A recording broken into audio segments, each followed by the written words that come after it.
राजधानी दिल्ली के छतरपुर मंदिर के प्रशासन द्वारा एक नई पहल शुरू की गई है, जिस पहल का नाम है फ्लावर टू कंपोस्ट, जिसमें आपको बता दें कि खाद बनाई जा रही है। आपको बता दें कि मंदिर में भगवान पर चढ़ने वाले फूल और पत्तियों से ये खाद बनाई जाएगी और जो जमीन है वो मंदिर प्रशासन की है, जिसका आकार 60 एकड़ बताया जा रहा है। इसमें फल और सब्जियां भी उगाई जाएगी इस खाद से। आइए देखते हैं संवाददाता दौलत शर्मा के साथ प्रियंका झा की रिपोर्ट। छतरपुर मंदिर में भगवान को चढ़ने के बाद फूलों को अब फ्लावर टू कंपोज में डाला जाएगा, जिससे कि बनाई जाएगी ऑर्गेनिक खाद। तस्वीरें हम आपको दिखा रहे हैं छतरपुर मंदिर की, जहां पर ऑर्गेनिक खाद बनाकर अब खेतों में डाला जा रहा है। आपको बता दें छतरपुर मंदिर में लगातार जो फूल चढ़ाए जाते हैं भगवान के ऊपर, उसके बाद उन फूलों को उतार कर अब उससे खाद बनाकर हरी खेती के अंदर डाला जाएगा, जिससे कि खेती और ज़्यादा बढ़ पाए। तस्वीरों में देखिए किस तरीके से यहाँ पर ऑर्गेनिक खाद के द्वारा जो खेती करी जा रही है उनकी तस्वीरें हम आपको दिखा रहे हैं। ये तस्वीरें हैं छतरपुर मंदिर की, जहाँ पर आप देखिए भगवान के ऊपर चढ़ने वाले फूल जो चढ़ते हैं, उसके बाद उन फूलों को जब उतारा जाता है उसके बाद ऑर्गेनिक खाद बनाई जा रही है। कोरोना वायरस के चलते सारे मंदिर मस्जिद गुरुद्वारे बंद थे, तो वहीं पे छतरपुर के मंदिर में जैसे जंगल बन गया था, तो उसको छतरपुर के मंदिर के प्रशासन ने मिलकर उसको साफ करके एक जंगल को एक जमीन उपजाऊ जमीन बनाया। तो आइए हम इनसे जानते हैं कि इनको ये आइडिया कैसे आया। जी, आपका नाम? मेरा नाम डॉक्टर किशोर चावला है। मैं छतरपुर मंदिर का CEO हूँ।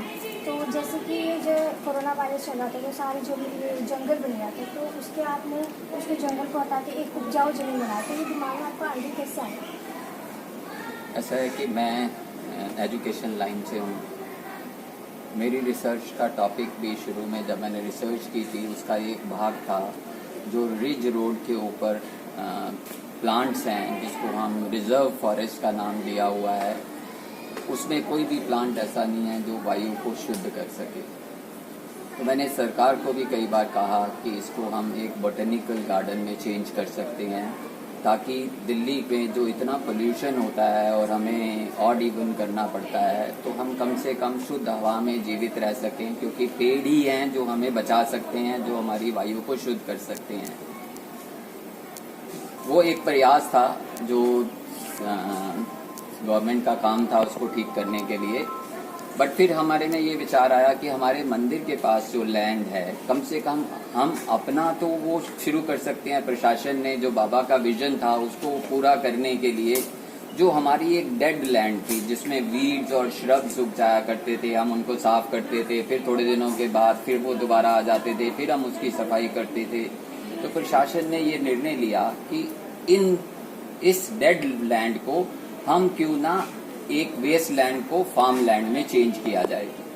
तो इसके अंदर हमने पहले एक पेड़ों की पोद तैयार की, जिसमें तकरीबन हमारे पास 450 पेड़ों की पोद तैयार की। वो हमने हमारे अपने जितनी भी बाउंड्रीज हैं उसके चारों तरफ हमने पेड़ लगाए गए उसके।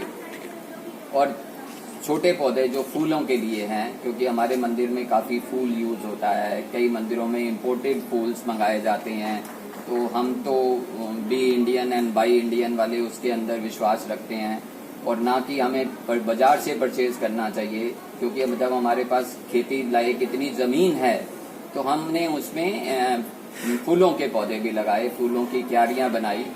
लेकिन फिर भी काफ़ी एरिया ऐसा था जिसके अंदर क्यारी नहीं बनाई जा सकती थी या पेड़ नहीं लगाए जा सकते थे, तो हमने उस एरिए के अंदर एग्रीकल्चरल प्लांट्स लगाए सब्जी के लिए, जैसे भिंडी है, तोरी है, गोभी है, पेठा है, जो मंदिर में ज़्यादा यूज होती हैं, ग्रीन वेजिटेबल्स, उनकी पौध लगाई गई। और उनको जो आपने ये लगाई है, कितनी जमीन ऐसे मंदिर के पास तकरीबन, जितना मुझे ज्ञात है, करीबन 80 एकड़ जमीन है, जिसमें से मैं कह सकता हूँ आधी से ज़्यादा ज़मीन में ये काम किया गया। जैसे आपने यहाँ पे स्कूल में शिवानी पब्लिक स्कूल जैसे खोला है, तो उसमें तकरीबन कितने लड़की आते हैं? ऐसा है, संत बाबा नागपाल के विजन के हिसाब से, उनके समय के अनुसार ही कई संस्थाएं काम कर रही हैं, जैसे संत Baba Nagpal diagnostic centre, Sant Baba Nagpal school, public school, then vocational school और शिवानी स्कूल, और साथ में शिवानी विद्या निकेतन और गुरुकुल। इसमें जितने भी बच्चे पढ़ते हैं उनके रहने की व्यवस्था गुरुकुल में की गई है, और उनका चारों टाइम का भोजन भी यहीं बनता है। और शिवानी में और वोकेशनल कोर्सेज जितने भी हैं, इनमें से किसी भी बच्चे से 1 नया पैसा भी फीस नहीं ली जाती, ना ही किसी किस्म का लंगर के पैसे लिए जाते हैं।